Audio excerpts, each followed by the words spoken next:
আসসালামু আলাইকুম everyone. Shortcut mobile এডিটসের নতুন একটি পর্বে আপনাদের সবাইকে ওয়েলকাম জানাচ্ছি।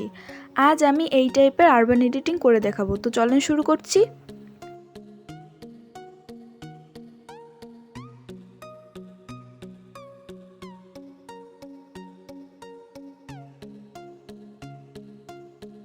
লাইটরুম অ্যাপটিকে ওপেন করে নিচ্ছি। অ্যাপটি ওপেন করার পরে এরকম একটা ইন্টারফেস দেখতে পাবো।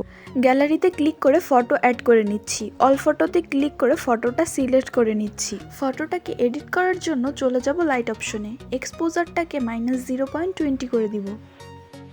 কন্ট্রাস্টটাকে 50 করে দিব। হাইলাইটসটাকে -23 করে দিব। শ্যাডোজটাকে 46 করে দিব। হোয়াইটসটাকে -80 করে দিব। ব্ল্যাকসটাকে 60 করে চলে যাব কার্ভ অপশনে। অ্যাশ কালারটা দিয়ে কার্ভ করে নিব। কার্ভ করার জন্য আমি নিচ থেকে একটু উপরে উঠিয়েছি দাগটা এবং মাঝখানটা মিডল করে দিয়ে রেখে দিচ্ছি।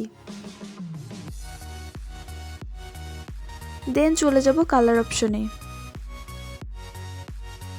ভাইব্রেন্সটাকে 50 করে দিচ্ছি।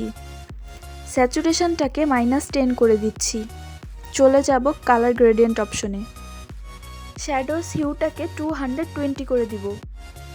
স্যাচুরেশনটাকে 10 করে দিব।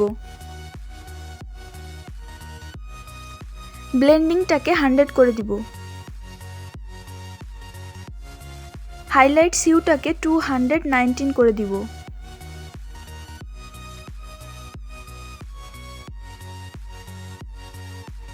স্যাচুরেশনটাকে 5 করে ডান করে দিব। চলে যাব কালার মিক্স অপশনে। রেড কালার হিউটাকে -14 করে দিব। স্যাচুরেশনটাকে -50 করে দিব। লুমিনেন্সকে 14 করে দিব। চলে যাব অরেঞ্জ কালার অপশনে। হিউটাকে -10 করে স্যাচুরেশনটাকে -23 করে দিব। লুমিনেন্সকে 26 করে দিব। ইয়েলো কালার হিউটাকে -100 করে দিব। স্যাচুরেশনটাকে -30 করে দিব। লুমিনেন্সকে 26 করে দিব। গ্রিন কালার স্যাচুরেশনটাকে -100 করে দিব। টার্কুইজ কালারের স্যাচুরেশনটাকে -100 করে দিব। ব্লু কালারের স্যাচুরেশনটাকে -100 করে দিব। ম্যাজেন্টা কালারের স্যাচুরেশনটাকে -100 করে ডান করে দিব। চলে যাব ইফেক্টে। ক্লিয়ারিটিটাকে 60 করে দিব। ডিএসটাকে 20 করে দিব। ভিগনেটটাকে -10 করে দিব। চলে যাব ডিটেলস অপশনে। শার্পনিংটাকে 25 করে দিব। নয়েজ রিডাকশনটাকে 34 করে দিব। Now complete urban editing. Before and after. Then ফটোটাকে সেভ করার জন্য শেয়ার বাটনে ক্লিক করে সেভ টু ডিভাইসে ক্লিক করে ওকে করে দিব।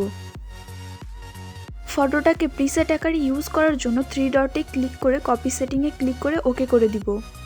দেন ফটো সিলেক্ট করে 3 ডটে ক্লিক করে পেস্ট সেটিংয়ে ক্লিক করে ওকে করে দিলেই ওই ফটোটা প্রিসেট আকারে এই ফটোর উপর বসে যাবে।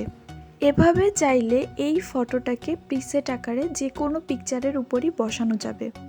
আশা করি ভিডিওটা হেল্পফুল হয়েছে। ভিডিওটা ভালো লাগলে একটা লাইক করবেন এবং সাবস্ক্রাইব করে আমার চ্যানেলের পাশেই থাকবেন। টিল দেন, আল্লাহ হাফেজ।